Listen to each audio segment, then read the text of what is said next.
పార్లమెంట్లో ప్రతిపక్ష సభ్యులను అకారణంగా సస్పెండ్ చేయడం ప్రజాస్వామ్య స్ఫూర్తికి విరుద్ధమని కాంగ్రెస్ పార్టీ మండిపడింది. ఎమ్మెల్యే కొక్కిరాల ప్రేమ్సాగర్రావు సూచనల మేరకు శుక్రవారం కేంద్ర ప్రభుత్వ వైఖరికి నిరసనగా గాంధీ పార్కులో కాంగ్రెస్ శ్రేణులు నిరసన దీక్ష చేపట్టారు. తొలుత మహాత్మాగాంధీ, నెహ్రూ విగ్రహాలకు పూలమాలలు వేసి అంజలి ఘటించారు. అనంతరం నిరసన కార్యక్రమంలో పాల్గొన్నారు. ఈ సందర్భంగా పీసీసీ ప్రధాన కార్యదర్శి చిట్ల సత్యనారాయణ మాట్లాడుతూ, కేంద్రంలోని బీజేపీ ప్రభుత్వం నిరంకుశంగా వ్యవహరిస్తుందని ధ్వజమెత్తారు. పార్లమెంట్లో భద్రతా వ్యవస్థపై ప్రశ్నించినందుకు 164 మంది ఎంపీలను మోదీ ప్రభుత్వం సస్పెండ్ చేయడం అప్రజాస్వామికమని అన్నారు. ప్రజాస్వామ్యంగా ఎన్నిక కాబడిన ప్రతిపక్ష సభ్యులు పార్లమెంటులో ప్రశ్నించకుండా గొంతు నొక్కే ప్రయత్నం చేయడం తగదని హితవు పలికారు. విపక్ష సభ్యులు చేసిన సూచనలను పరిగణలోకి తీసుకుని పార్లమెంట్లో బిల్లులు ఆమోదించవలసిన అవసరముందని ఆయన అన్నారు. నరేంద్ర మోడీ కులం, మతం పేరుతో దేశాన్ని విచ్ఛిన్నం చేయాలని ప్రయత్నిస్తున్నాడని విమర్శించారు. ఇదే తీరుగా మోదీ వ్యవహరిస్తే రాబోయే పార్లమెంటు ఎన్నికల్లో బీజేపీకి పరాభరణం తప్పదని ఆయన హెచ్చరించారు.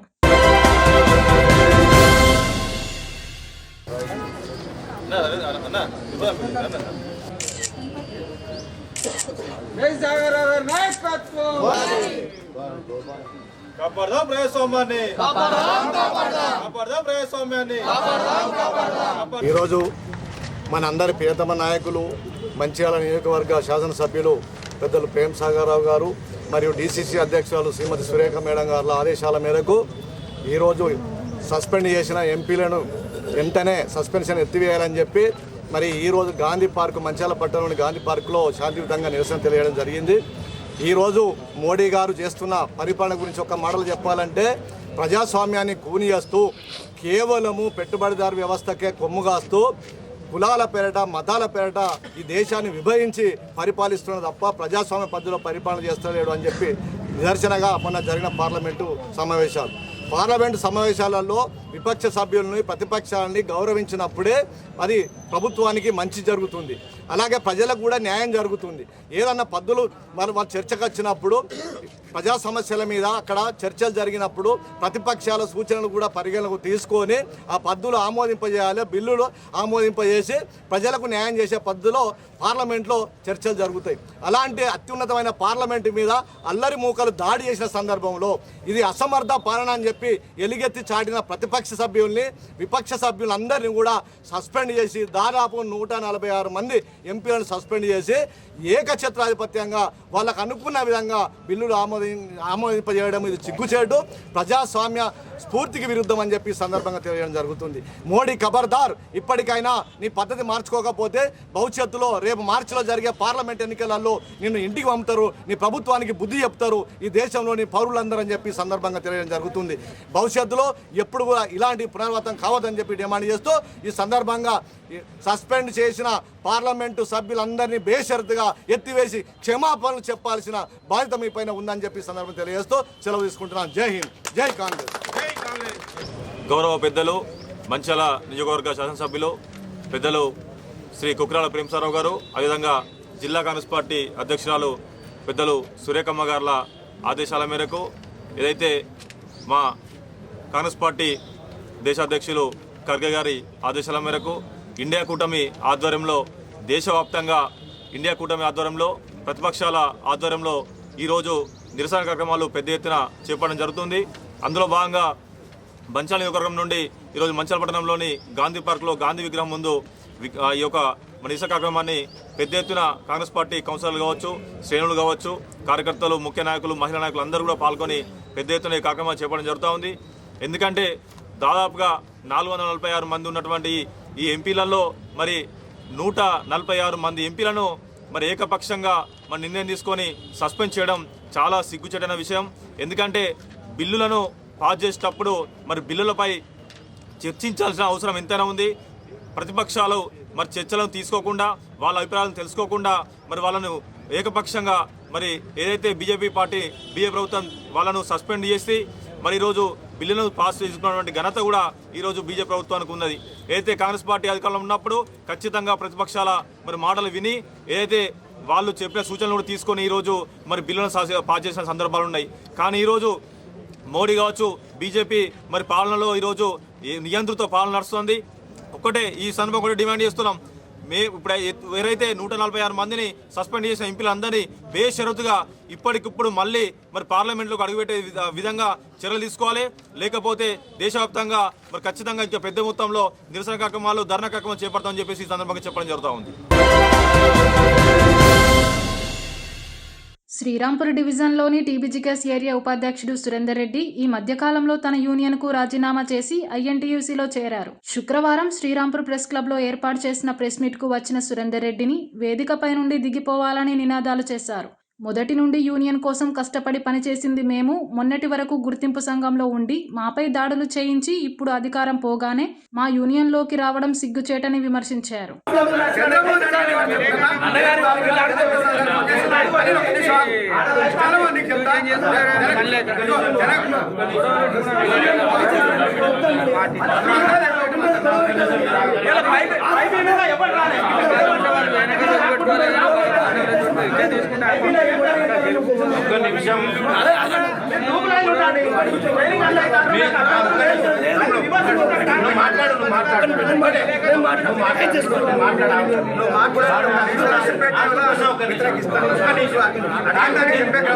ఎవరు అడిగిన ప్రసాద్ గారు అడిగినారు. వీళ్ళందరూ ఇంటికి వచ్చారు. ఒక్కటే నిమిషం. మీరు ఆవేదన పడేది యూనియన్ గెలవాలనే కదా. అన్నం తీసుకొచ్చింది నాయకత్వం కూడా యూనియన్ గెలవాలనే.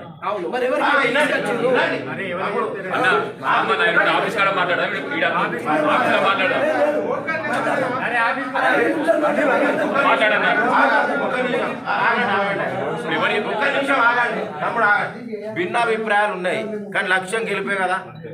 గెలుపు కోసం సంబంధించినటువంటి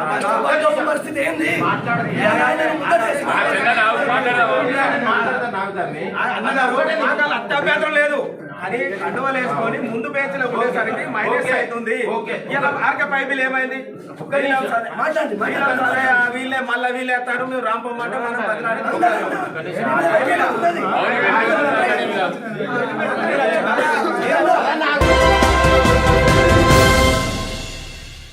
బడుగు బలహీన వర్గాల అభ్యున్నతి కొరకు కృషి చేసిన మహనీయుడు గడ్డం వెంకటస్వామి అని రామకృష్ణాపూర్ పట్టణ కాంగ్రెస్ నాయకులు అన్నారు. కాకా వెంకటస్వామి 9వ వర్ధంతి సందర్భంగా స్థానిక సింగరేణి ఏరియా ఆసుపత్రిలో గర్భిణీ స్త్రీలకు పండ్లను పంపిణీ చేశారు. ఈ సందర్భంగా నాయకులు మాట్లాడుతూ ప్రత్యేక తెలంగాణ రాష్ట్ర ఏర్పాటు ఆవశ్యకతను కాంగ్రెస్ పార్టీ అధిష్టానానికి సంపూర్ణంగా వివరించి రాష్ట్ర ఏర్పాటులో ప్రధాన పాత్ర పోషించిన మహనీయుడు కాకా అని కొనియాడారు.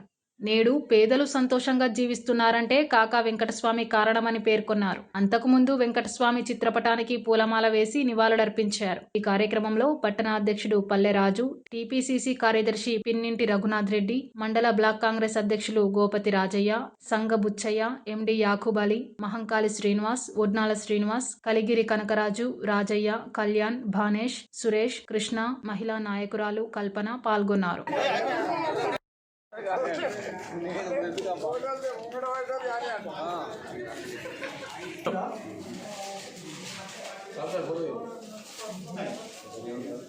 సార్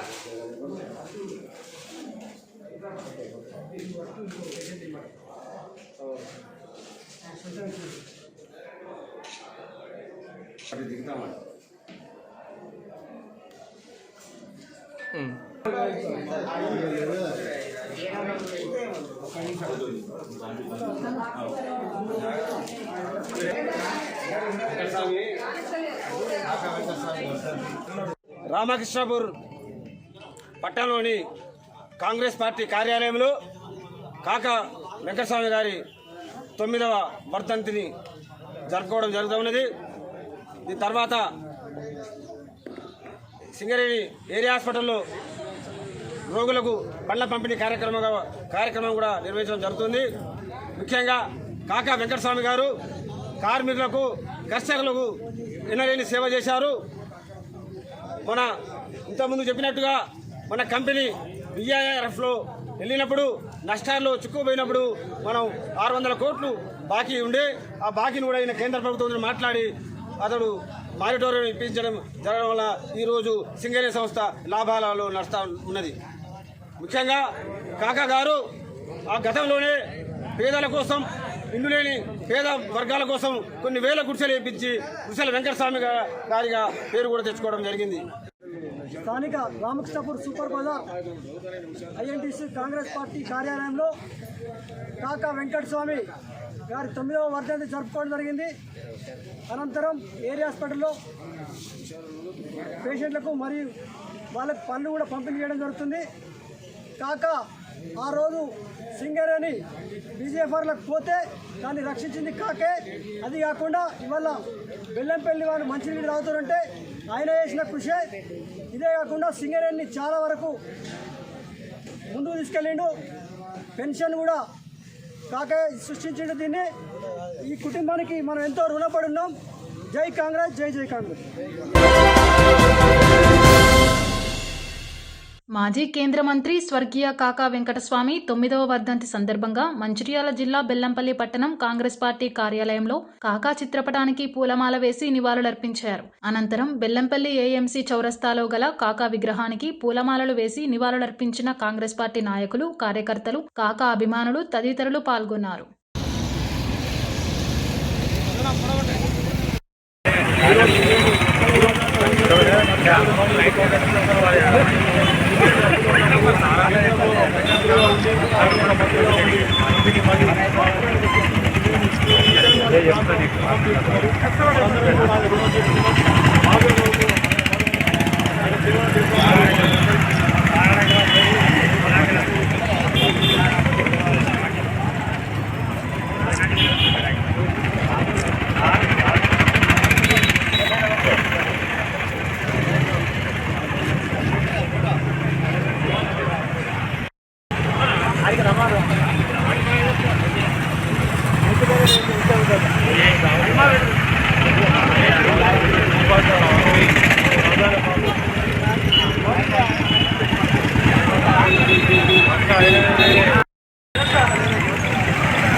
ఈరోజు మన మధ్య కాక లేకపోవడం 9 ఏళ్ళు దూరం ఉండడం మన దురదృష్టకరం.